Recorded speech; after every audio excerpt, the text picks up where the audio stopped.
Q3 presentation here from our head office in Sandnes, Norway. Today I have with me Trond, which is our CFO, and we will run through the presentation for you. But first, before we start, we'll start with a short movie about our project that we did during last quarter.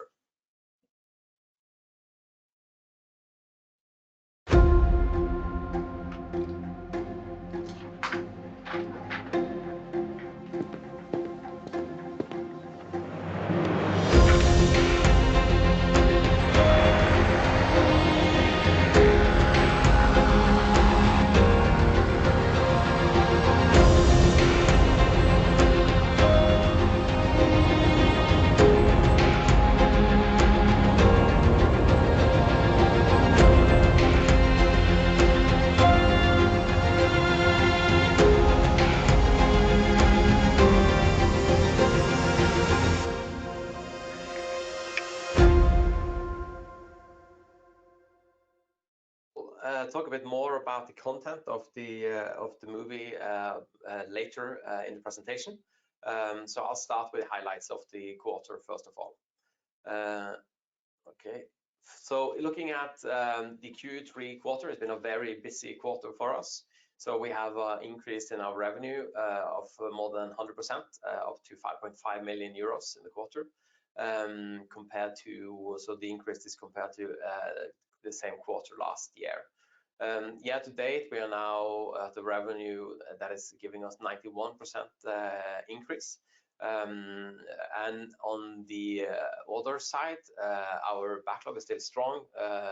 We are closing the quarter with 65 million euros in contract backlog. And we have 157 million euros in awaiting tender decisions over the next 6 months. And if you look at what we have done during the quarter, we have done 471 SOx or NOx measurements of vessels and industrial plants. During the quarter, we have supported more than 3,000 people in search and rescue activity. And our flight hours have increased with 179%, which is also driving quite a bit of the revenue increase. And in the quarter, we covered a flight distance of 139,000 kilometers, which is around 3.5 times around the globe if you compare it. So going over to the financials, Trond. Morning. I will give you the group financials for the quarter. The third quarter ended at 5.5 million in revenue. That's 100% growth, a new record for us, and 100% growth from last year. Also 13% growth from the previous quarter, second quarter this year. We ended at the year to date, we are at 13 million in revenue. That's 90% growth from last year, and we passed full year 21 in August and are now 40% ahead of full year 21. So the trailing growth of Nordic Unmanned is continuing and accelerating.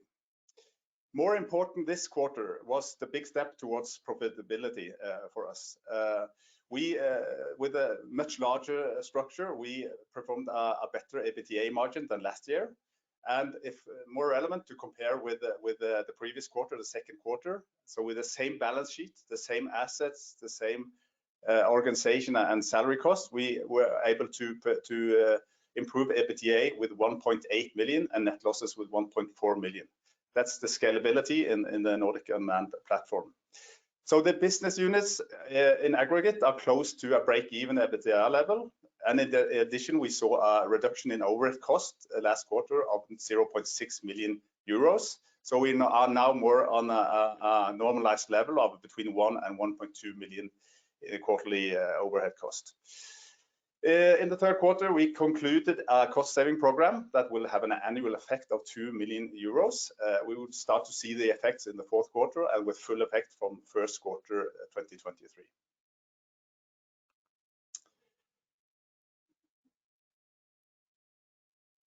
So liquidity, our liquidity position was 4.7 million. Included in that was 3.5 million in a credit line to AirRobot for the financing of the Mikado 2 project with Bundeswehr.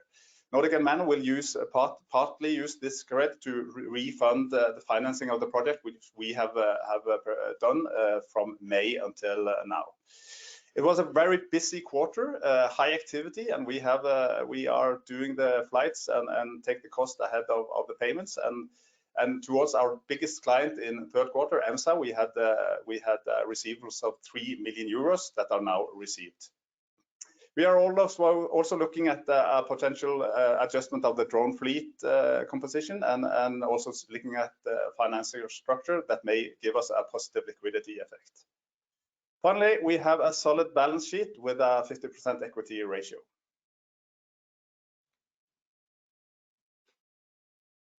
Okay, thank you for that, Trond. So we'll start looking into our business units. So this is just a reminder for some of you, and for those of you that hasn't been following us so closely, I'll do a quick recap. So we divide our business unit into 4 different areas. We have Norrøn, which is our drone as a service company. So it's a pure play drone airline, which is doing everything from A to Z on running drone operations, and our permit to fly is also within that area. Then we have our NUMA business, is a data as a service business, and it's driven around the maritime industry. We have NUTech, where we have all our own products collected in there. So it's where we act as original equipment manufacturer, OEM. And then we have our sales and distribution in the NUGlobal business unit. So we'll start with Norrøn. So as mentioned, Norrøn has record high activity, which was also planned for and expected. So our revenue in the quarter ended up at 4.1 million euros, giving us a positive EBITDA in the business unit of 500,000 euros. In the business unit, total investments is above 20 million euros in our drone fleet, including sensors, ground control stations, antenna systems, and other elements needed to run the type of operation we are running. If you look at the flight hours, our revenue is highly driven by deployments and flight hours. So with the flight hour increase of 179% is also giving us a reasoning behind the increase in revenue. And if you look at the distance we've been flying, as mentioned, it's 139,000 kilometers. And bear in mind that when we are flying with several sensors at the same time, covering areas on both sides of the drone when it's flying. So the footprint of our flights, it's considerable in the period. Last quarter we talked about difficulties with the implementation of the then new OP46 contract. During the third quarter we have significantly improved the profitability in the contract, and it's now a profitable contract. And the improvements have been done simply by learning from the issues we had to start with, and delivering a higher quality service, and the improvement will also continue over the next quarters as well. So we are up and running in the beginning of next year at the level where we should be with this contract. Our permit to fly, LUC, as many of you are tracking, we are constantly updating the privileges we hold under the LUC. And during the quarter we added dangerous goods to the LUC, which means that we can fly the drones from a logistical point of view with dangerous goods on board. And dangerous goods in this context is oil and gas samples, medical samples, and so on. Many of, especially on the oil and gas sector, the current manned options are not allowed to fly dangerous goods, which needs to be carried by vessel. So for us, it's a significant update, but it's also it's on the path of making these air vehicles more relevant for the operation we want to run. And as I mentioned, we have been in a lot of search and rescue operations, more than 90 year to date. That involves more than 3,000 people. Out to the right corner, there is a press cutting from our customer, which was the search and rescue after a plane crash outside Latvia, where we was tasked to support the Latvian search and rescue operation, and it was the first time when a drone was tasked in that way. So we were moved to a new airspace that was not cleared before, and that was decided by the search and rescue operation. So we were fully integrated, and we were flying a lot of hours to try to find the plane that went down. We are doing a lot of general maritime surveillance. So the longest general maritime surveillance missions we're doing is up to 8 hours per flight. So the number here is representing a lot of flight hours. On the emission monitoring side and general maritime pollution side, we have been overflying more than 800 vessels, and we have done a lot of measurements, both from the air and on the ground as well. And if we look at the CO2 saving we are contributing with, we compare it with the manned alternative, and we represent in average 175 times less emission than the manned alternative. So we announced a couple of weeks ago the conditional award of the OP5 contract, which we've been tracking for some time. We sent in our bid for this contract in July, so it's been a period of clarifications before we've received the letter. But the value of the contract is the highest in the group history, with 20.5 million euros over 4 years, and it's a VTOL, so vertical takeoff and landing service for multi-purpose maritime surveillance, and it also includes flying from vessels and flying from land. So it's a quite an upgrade of what we've had before. The current crew and part of the current fleet will be used on this contract, as there are considerable synergies with our existing operation. There is currently an initial configuration test that will be held before the end of this month, and we're quite confident that that will run smoothly. So based on that, we expect the contract to be signed early January and have an initial effect from Q1 2023, which is our data implementation phase for the contract.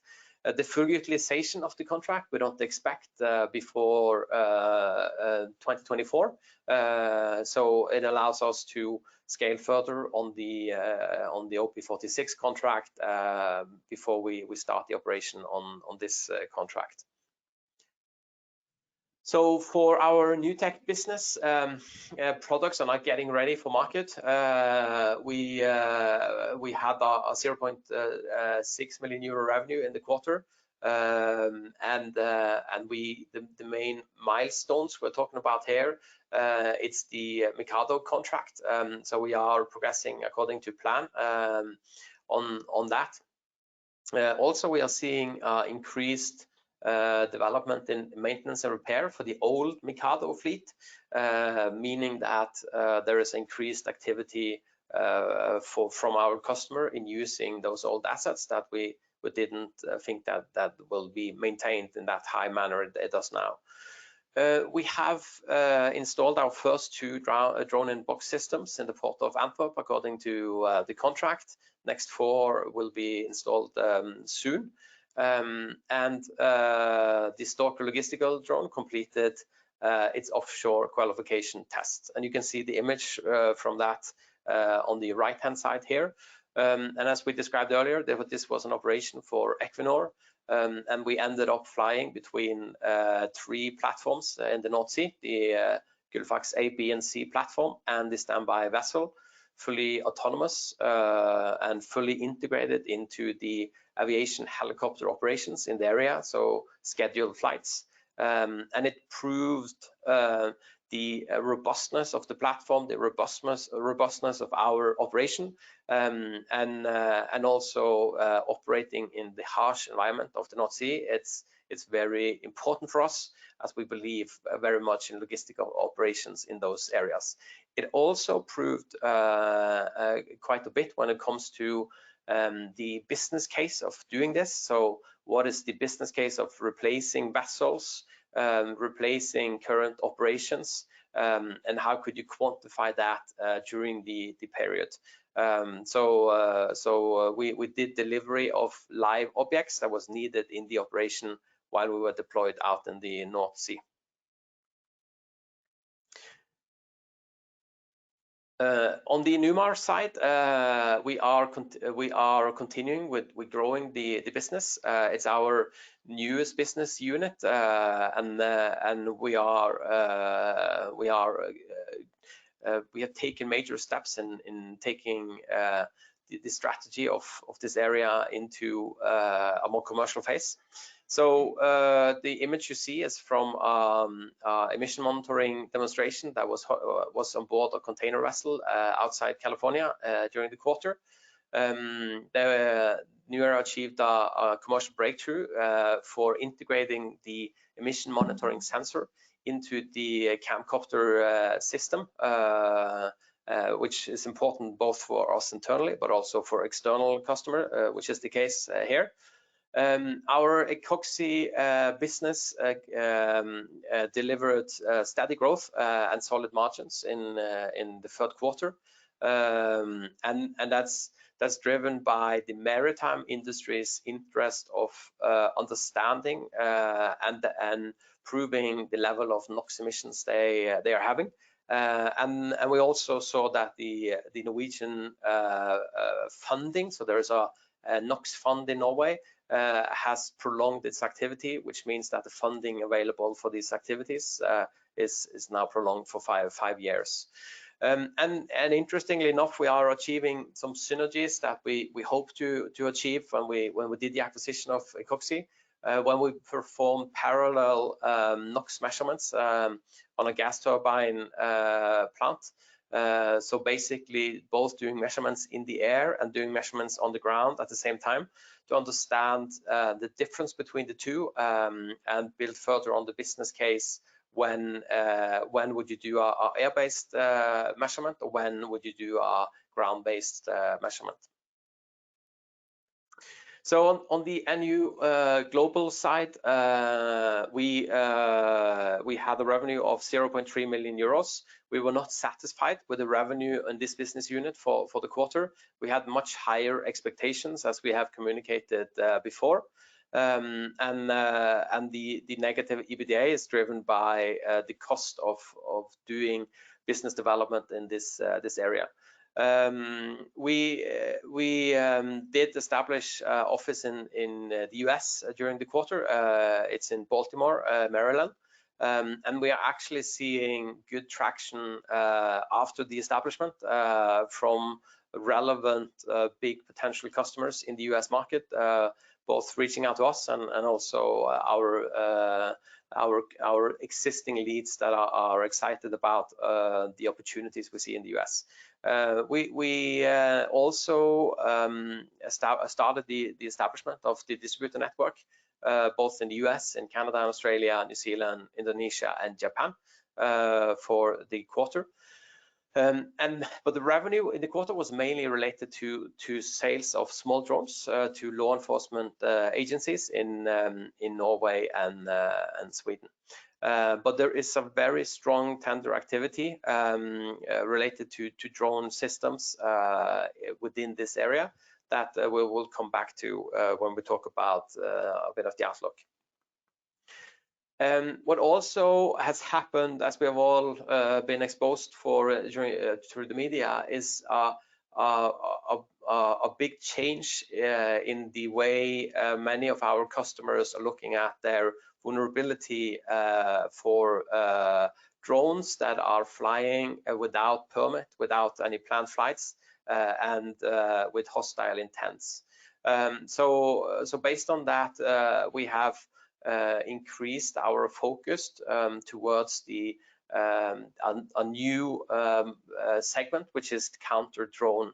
It's becoming very clear for many infrastructure owners and for different governmental agencies that drones can fly in the air, and there needs to be our detection or monitoring of what's in the air.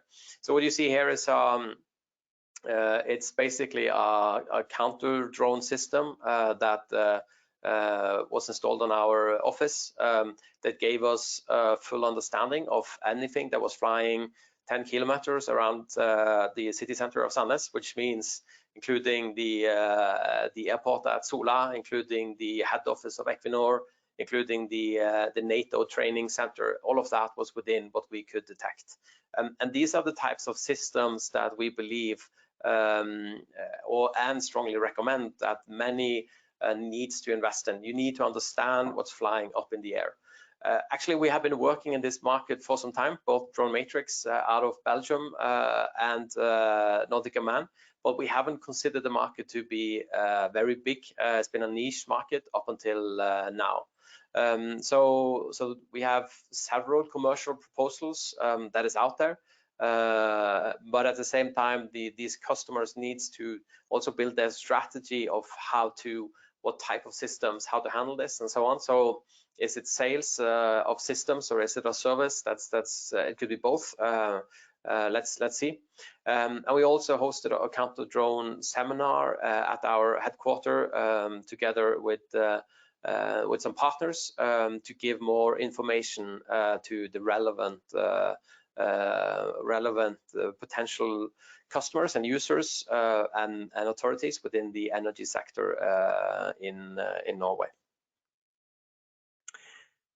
If we look at the commercial side, as mentioned, our closing backlog for the quarter is 65 million euros, and in the quarter 3.5 million euros was added with new contracts and orders.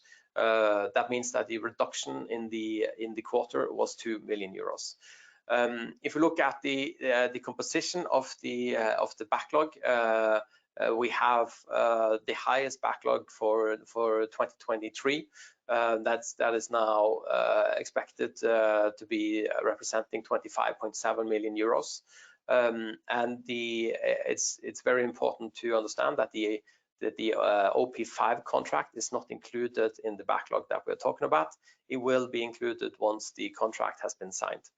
And if you look at the business unit composition of our backlog, Norrøn still represents the by far largest part of it, with 62%, with NUGlobal 14%, and NUTech 23%, and Numar is only 1%. So we expect to see that changing, where NUTech and Global will become a lot bigger within this area.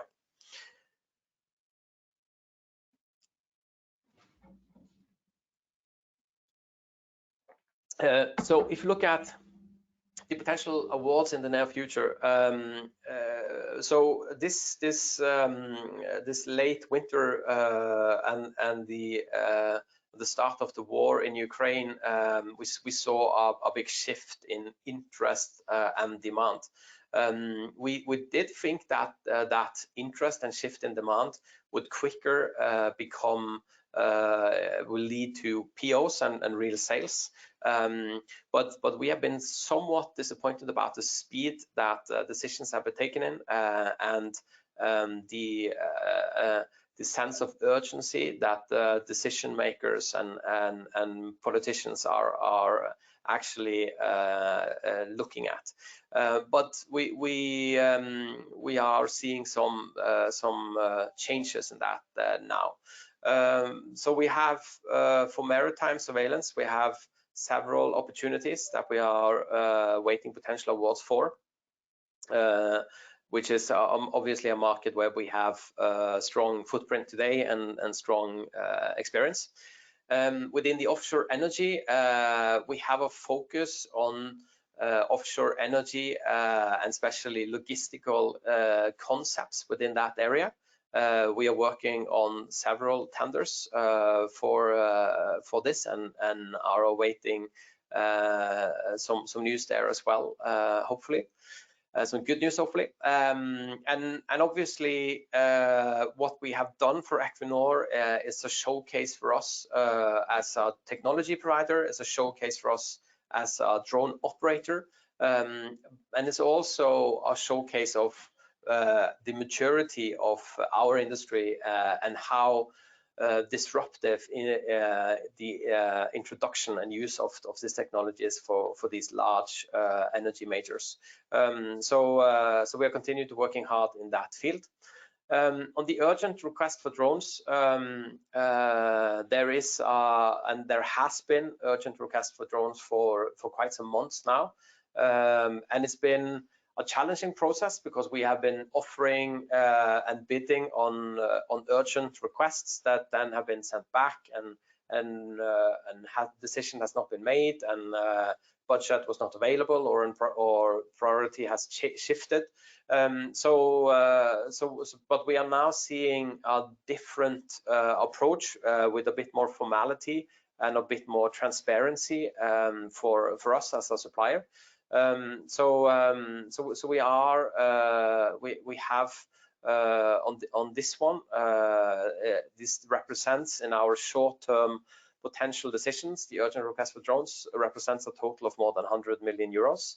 So it's a considerable opportunity in there. On the robot hand-held payload sensor, it's been there for some time, it's basically how we can scale the current technology with our robot into new platforms that we are following up there. Additional triggers, counter-drone technology. We have several opportunities that we are waiting for decisions on within that area. And we are saying within the next 6 months, it's a total of 157 million euros that we are waiting award for. Within the next 2 months, with the amount of those 157 million euros, around 120 of them we expect a decision to be made within the next 2 months. Our CRM pipeline is 1.3 billion euros, and the value adjusted win rate is more or less unchanged from before with 55%. So if we sum up the quarter, we have achieved a significant EBITDA improvement. The revenue is record high in the quarter, and obviously the annual revenue as well. When we are comparing our revenue with the market peers, we have a very high revenue, which is good comparison to understand what role we are playing in this global market. We continue to see a healthy market growth, and we have additional capacity to scale. The market growth is not it's not a stable line as we talked about before.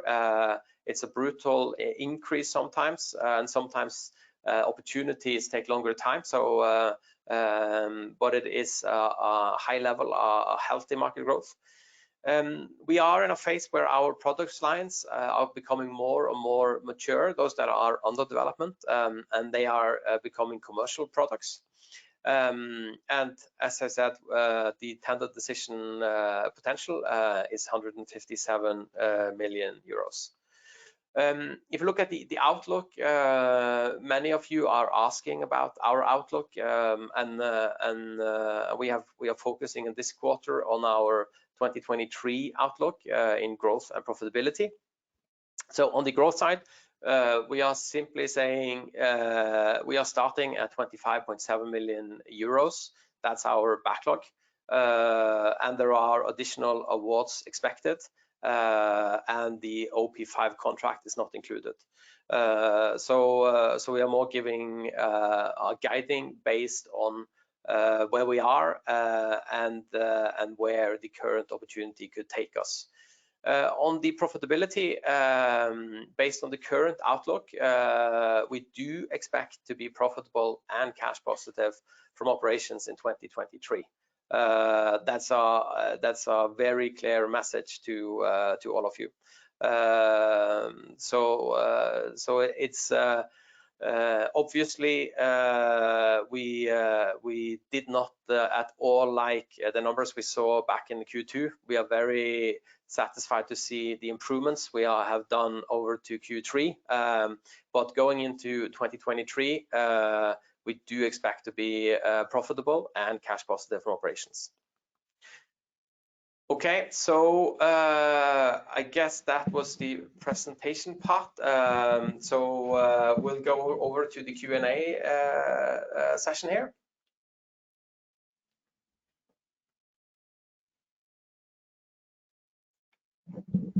So I have one question here. It's about the Danish tactical UAV tender that we've talked about historically. That is not included in the tender award numbers, and the process is not concluded. That's the comment I have on that one. Which means that the tender has gone a bit back to a start again. Do we have other questions? Yeah, we have a question regarding the backlog. Is the total backlog value adjusted like the win rate, or is it not? If you can know that. No, the total backlog value is the value we could get out of the backlog. So it's not adjusted like the win rate is 100% value in the backlog. What we see is that on the framework contracts, some of the call-offs or the usage of the contracts could shift from one quarter to the other, or slide from one year to the other if it's the end of the year.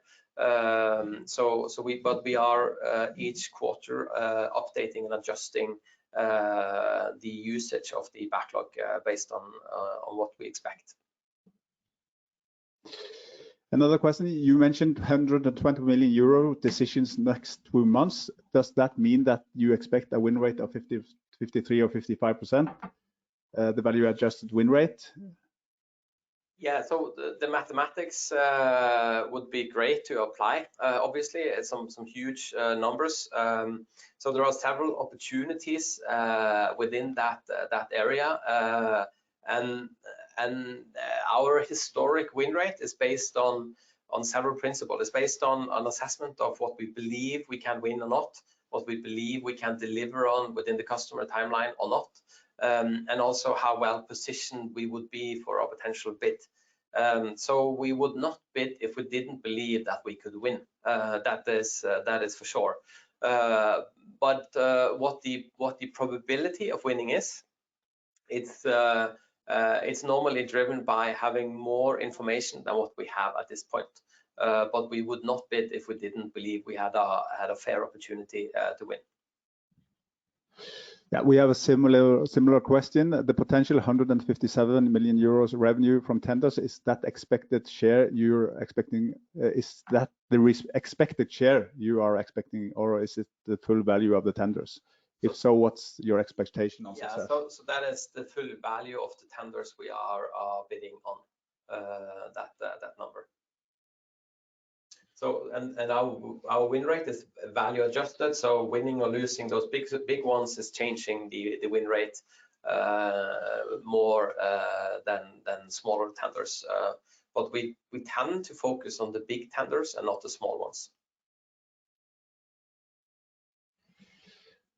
It's a question about which month or quarter do you expect to reach profitability next year? We haven't given a guiding on that, but traditionally the beginning of the year, well, if you go backwards and look at our numbers for this year and last year, you'll see there is a seasonality to our business.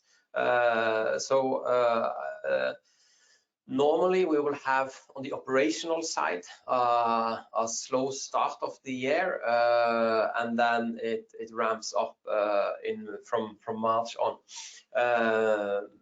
the profitability expectation is driven by that, but it's also could be heavily affected in the other direction if any of the short-term opportunities will come true. But we don't give a clear guidance on that. But I would look at our numbers to understand the seasonality of the business first of all, to see when the historic this would be.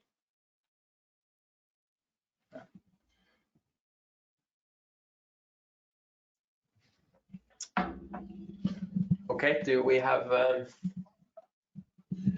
There's another one on the same topic. What's your expected success on the tenders in percentage? If you want to. Yeah, so we, as I said, we do a gating structure, and we don't want to waste our time nor money on tenders we don't believe we're gonna win. So that means that that we need to have a P-win that is acceptable for us to start the tendering process internally. That doesn't mean that it needs to be 55%, but it needs to be at a reasonable percentage that we're comfortable that we have a fair chance of winning. So we haven't done average assessment or that we want to communicate on this one, but it's not something we are bidding on just to show a great number. For sure, that's not the approach we have. We are quite serious when we're putting in a bid, and that means that we need to believe that we go in it. Okay, we have a question about, is there any news on the huge Danish contract? Yeah, so as I said, we don't have any news to share on that just now.